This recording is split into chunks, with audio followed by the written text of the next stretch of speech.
अस्सलामुअलैकुम, कैसे हैं आप सब लोग। उम्मीद करती हूँ सब ठीक होंगे। अमूमन मेरी तो हर दिन की कोई ना कोई प्लानिंग होती है, लेकिन इन दिनों में से कुछ दिन ऐसे होते हैं जिसमें मुझे पता ही नहीं होता कि मेरा पूरा दिन कैसे गुजरने वाला है। जैसे कि इस दिन का व्लॉग। सुबह उठी तो मुझे मैसेज आए हुए थे दो। एक तो मेरे चचा जान की तरफ से उनकी कॉल आई हुई थी, साथ में उनके कुछ अमाउंट उन्होंने जो मुझे भेजना होता है और अम्मी को भेजना होता है, और दूसरा मेरे बैंक की तरफ से कि आपके यूट्यूब की अर्निंग का कुछ इशू था, वो मुझे जाके सॉर्ट आउट करना था। ये व्लॉग है जुम्मे के दिन का। फिर मैं उठी, मैंने ओटमील बनाए और साथ में मैं बैग पैक कर रही थी। मैंने कहा ना कि अब मैं नए बैग्स इस्तेमाल करना चाह रही हूँ, स्लिंग बैग। बाज़ात बड़ा बैग उठा के जाने में दिक्कत होती है।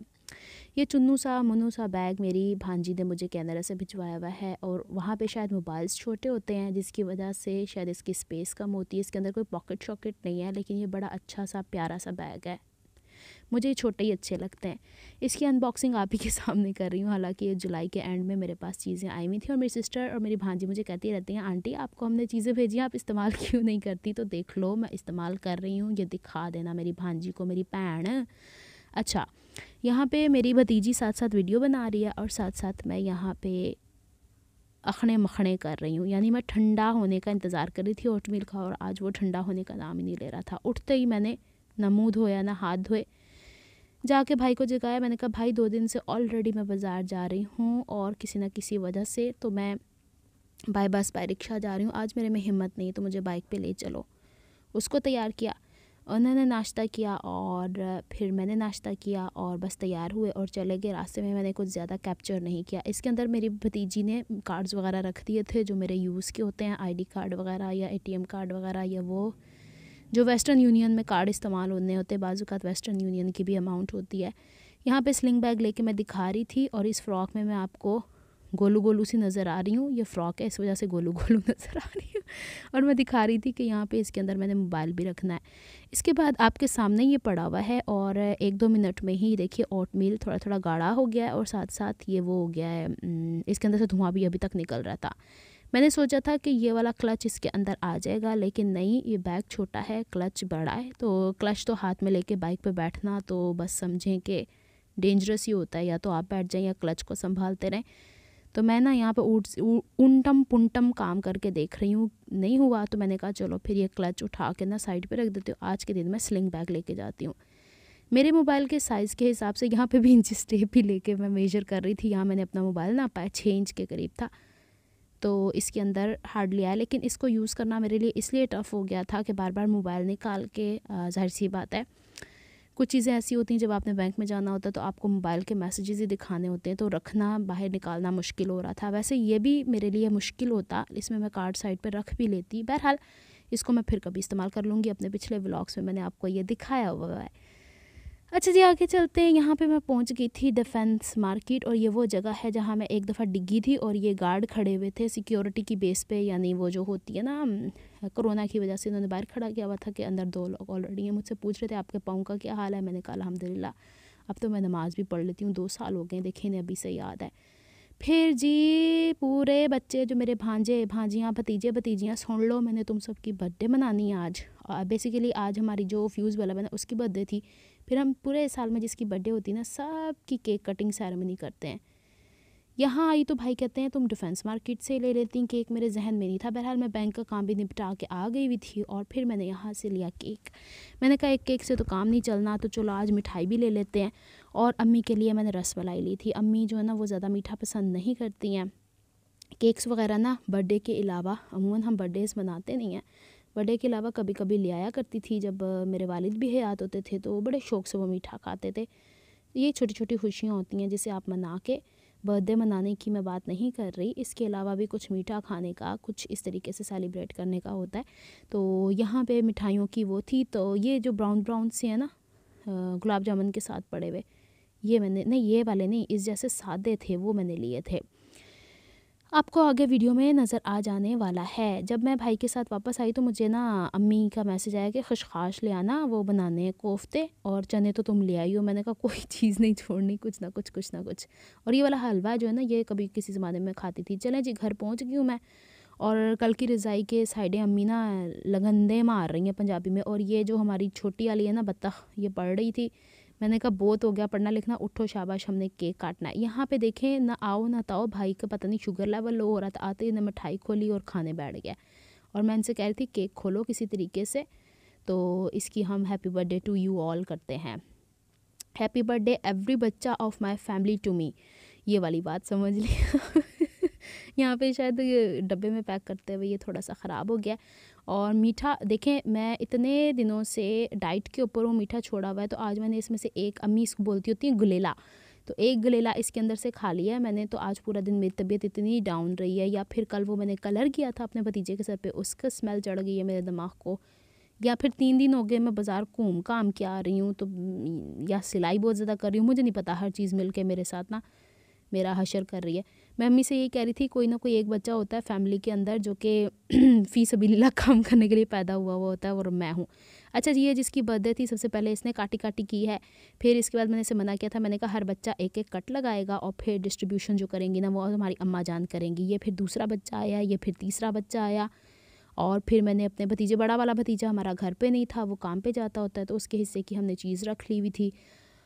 और यहाँ पे आया है ये वो वाला भतीजा मेरा, ऊँडी पुंडी वाला वाला है ये, इसके हाथों से ही लग रहा है। इसके बाद वाला जो आएगा जिसके बाल मैंने स्ट्रेट किया, अभी मैं आपको उसके बेबी बाल भी दिखाती हूँ, थोड़े थोड़े कर्ल हो गए, तो मुझे कहा था पप्पू ये क्या हुआ, मैंने कहा तुम ही ने चीज़ें मंगाई हैं, मुझे क्या पूछ रहे हो।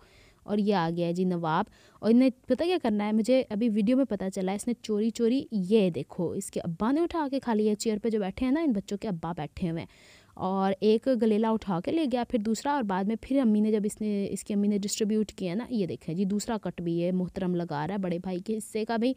इसके बाद फिर हमने केक उठा के अम्मी को देना है, और भाभी से भी कटवाया, भाई से भी कटवाया, और फिर अम्मी को देना। अम्मी ने अपने हिस्से की भी काटी काटी की है इसकी, और अब्बू के हिस्से की भी काटी काटी की है, और अम्मी की तरफ से सारे बच्चों के लिए काटी काटी काटी केक हमने काट लिया है। तुम लोग सब जो मेरे भांजे भांजियाँ भतीजे भतीजियाँ बाहर हैं जो पाकिस्तान में नहीं है, देखो हमने तुम्हारे हिस्से के भी केक खुद ही खा लिया है। और ये देखो ये चोरी करके ले गया ये मेरा दूसरे नंबर वाला भतीजा। और फिर पता क्या कहता है जब इसको इसके हिस्से, पप्पू मैंने नहीं खाना, इसमें बड़ा मीठा है। मैंने कहा बेटा दो तो चोरी करके ले गया, मैंने देख लिया ना, कहते बड़ी चालाक हो पप्पू। और ये इनके पप्पा जान जो है ना, बच्चे अपने वालिद को पप्पा कहते हैं, तो ये वाले पप्पा कहते हैं, जो मेरा दूसरे वाले भाई हैं ना उनके बच्चे उनको बाबा जानी कहते हैं, बाबा कहते हैं, इस तरह उनको अच्छा लगता है। और मैं अपने अब्बू को अब्बू भी बोलती थी। ये मैं साथ में ना रख के देख रही थी, वो क्या था, कीवी, मैंने कहा कीवी, और इसका साइज़ एक जैसा है। एनीवेज यहाँ पे ये सबको बट रहे हैं, और ये अम्मी जो है ना कहीं थी रसमलाई खा लो, मैंने कहा ये ऊपर वाला पीस तो खा लूँगी, इसका जो लिक्विड लिक्विड है ना बहुत शुगर है इसमें, मेरा नहीं दिल चाह रहा। यानी देखें 2 महीने हो गए मुझे चीनी छोड़े हुए, अभी मुझे मेरा हिस्सा मिलेगा ना। इसमें भाभी क्या कर रही थी, एक हिस्सा केक का भी डाल के देनी थी बच्चों को, मैंने कहा साथ साथ इनको मिठाई भी डिस्ट्रीब्यूट करते जाओ। बेसिकली ये जुम्मे से पहले का टाइम है, फिर भाई ने काम पे चले जाना था, तो फिर मज़ा नहीं आता ना, तो फटाफट ला के हमने काटा पिट्टी करके बच्चों की दे दी। हमारे घर ऐसे ही मनाई जाती हैं बर्थडेज, अव्वल तो मनाई नहीं जाती हैं, लेकिन अगर होता है तो फिर इस तरीके से होता है। कुछ मिठाई वगैरह ले आते हैं भाई, अमूमन वैसे तो रात को आती होती है जब सब फैमिली मेम्बर्स घर पे होते हैं, लेकिन इस दफ़ा हम लोगों ने, चूँकि मैं थी बाहर, तो मैंने कहा चलो मैं कर लेती हूँ। ये एक तरह का बच्चों को सरप्राइज़ भी था। आज मुझे पता है क्या कह रहे थे बच्चे, फुफो आज के दिन आपको पता है क्या धमाका हुआ था। मैंने कहा क्या हुआ था, आज हमारे घर में फ्यूज़ बल्ब पैदा हुआ था। मैंने कहा चलो कर लो बात। और इस साल की मतलब सबसे आखिर बर्थडे इसी की होती है, तो वैसे तो भाभी क्या करती होती हैं, कुछ पका पकू लेती होती हैं, बिरयानी शरियानी, और अम्मी ने वो रसमलाई के डब्बे में ही डाल के खा लिया, कहती मुझे अलग से प्लेट ना दो। और इस दफ़ा आपको पता है गैस का इशू बना हुआ है, तो बाज़ार से दूसरी चीज़ें लाने से बेहतर था कि हम लोगों ने बच्चों की थोड़ी खुशी का भी ख्याल रख लिया। एनीवेज यहाँ पे भाई हिस्से कर करके दे रहे हैं, और टुकर टुकर करके, और मुझे मेरे हिस्से में जो केक मिला था मुझे पसंद नहीं आया, वो मैंने दे दिया अपनी भतीजी को खाने के लिए। हालांकि मैं प्लेट उठा के लेके जाऊँगी यहाँ से, ये भाई का पता नहीं किसी का फ़ोन है, बड़े वाले भतीजे का फ़ोन था, मुझसे पूछ रहा था कि बुकरम मंगवाती हूँ ना मैं, तो पुप्पो आपने बुकरम मंगवाया था कौन सा था, उसको सारी डिटेल्स बताई थी। और मैंने कहा तुम घर आओ फिर तुम्हारे हिस्से का हमने केक और मिठाइयाँ शिठाइयाँ रखी हुई हैं। अच्छा जी, यहाँ पे ये तो चलता ही रहेगा खाने पीने का, और जैसे ही मैं उस तरफ जाती हूँ तो मैं आपको दिखाती हूँ बच्चों ने तो आओ देखा ना ताओ, मतलब इधर बट रहा है, उधर प्लेटें भी खाली हो गई। ये मेरे हिस्से की मुझे दी गई थी, मैं लेके गई थी। इसमें से शायद ये वाली मिठाई जो है मैंने आधी खाई थी, और शाम को मैंने एक पीस खा लिया था, तो मेरी तबीयत बिगड़ना शुरू हो गई थी। तबीयत तो वैसे ही मीठा मीठा खाने की तो अलहदा से एक बहाना है, वैसे ही थकावट बहुत ज़्यादा हो रही है, मौसम भी कभी बहुत ज़्यादा गर्म बहुत ज़्यादा ठंडा हो जाता है। चले जी, यहाँ पे इनका खाना पीना पूरा होता है और फिर इसके बाद यहाँ पे मुझे ना कहीं जगह नहीं मिली बैठने की। मैंने आपको उनकी प्लेटें दिखा दी हैं, ये बैठी हुई हैं सारी चिमड़ के दादों के साथ। मैं अपने वो जो टेबल है ना, ये देखो खाली प्लेटें दिखा रही हूँ मुझे। और मैं यहाँ पे ख़त्म कर चुकी थी। मैंने कहा मुझे ग्रेप फ्रूट का जूस बना के दे दो। मैं अपने टेबल पे चढ़ के बैठ गई जिस पे सोइंग करती हूँ। तो मैंने कहा मैंने कोई जगह नहीं मिली, बैठ दी।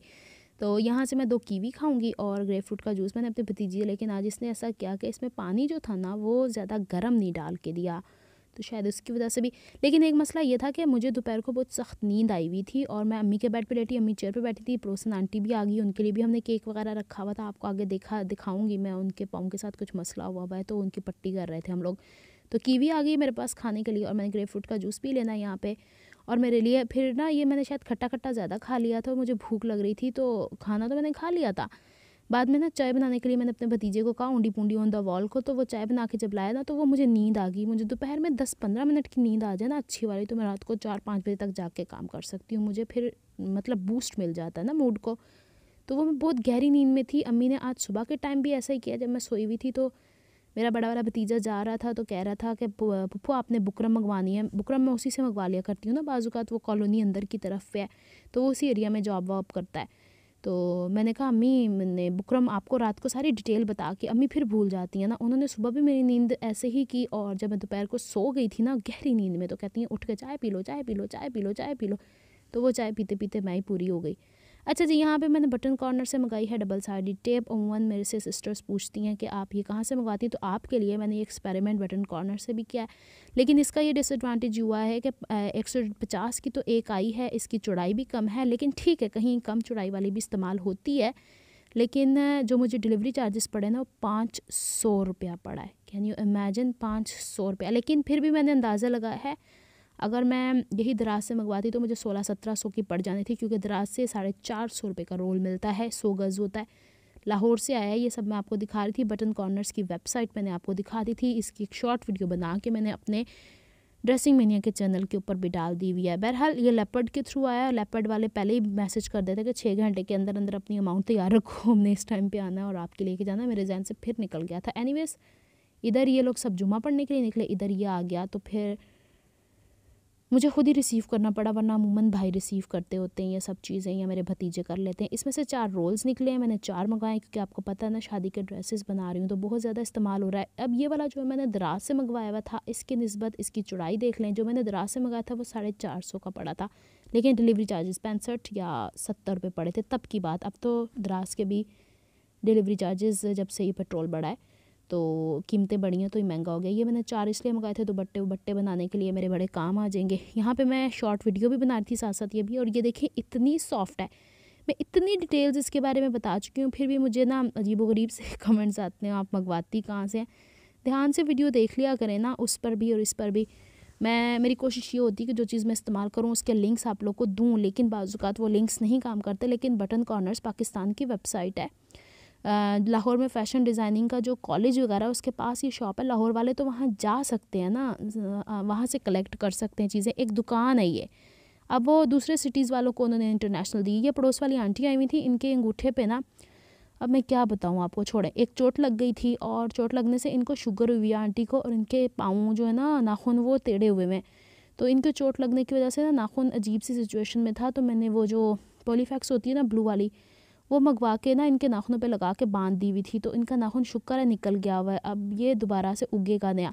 तो ये मेरा जो भतीजा है ना दूसरा नंबर वाला, इसको मैं सिखाती होती हूँ, मैं बच्चों के पास बैठ जाती हूँ, उन्हें मैं सिखाती होती हूँ। दादों के मंजे पे आज मैं चढ़ के बैठी हुई हूँ, दादों को और आंटी को मैंने चेयर्स पे बिठाया हुआ है, और मैंने बच्चों को सिखाती होती हूँ बुज़ुर्गों को कैसे तुम लोगों ने ना वो करना है ट्रीट। तो ये इस तरह मेडिसिन लगा रहा था, मैंने कहा ऐसे ना लगाओ, पट्टी का वो तकिया सा बना के उस पर बहुत सारी पॉलीफैक्स लगा के बांध दो, ताकि आंटी कहती अब दर्द नहीं होती मुझे।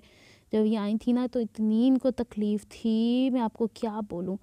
घर में बुज़ुर्ग हैं ना तो उनका एहतराम करें, उनको चाहत दें। आपको बातों से समझ में आ गया होगा। अब देखें मैं अपने सामने बिठा के, दादो अपने सामने बिठा के बच्चों को सिखा रही हैं। मैं बच्चों की तारीफ़ नहीं कर रही, लेकिन अपने बच्चों को ये सिखाएं कि बुज़ुर्गों की कैसे मतलब केयर करनी है, कैसे प्यार करना है, कैसे तरीके से चलना है, खाना वक्त पे देना है। हमारे घर में जब मुझे पता है कि मेरे अब्बू अल्लाह मियां ने जन्नत नसीब करे, और मेरी दादी उन्हें भी अल्लाह ताला जन्नत नसीब करे, हमारे घर में वो दादी जान आती थी ना तो उससे पहले दादों से पहले खाना हमें नहीं मिलता था और दादों के आगे ज़बान चलाने की भी हम लोग को इजाज़त नहीं होती थी। अब्बू बोलते थे बस, जो दादों की बात है वो दादों की बात है।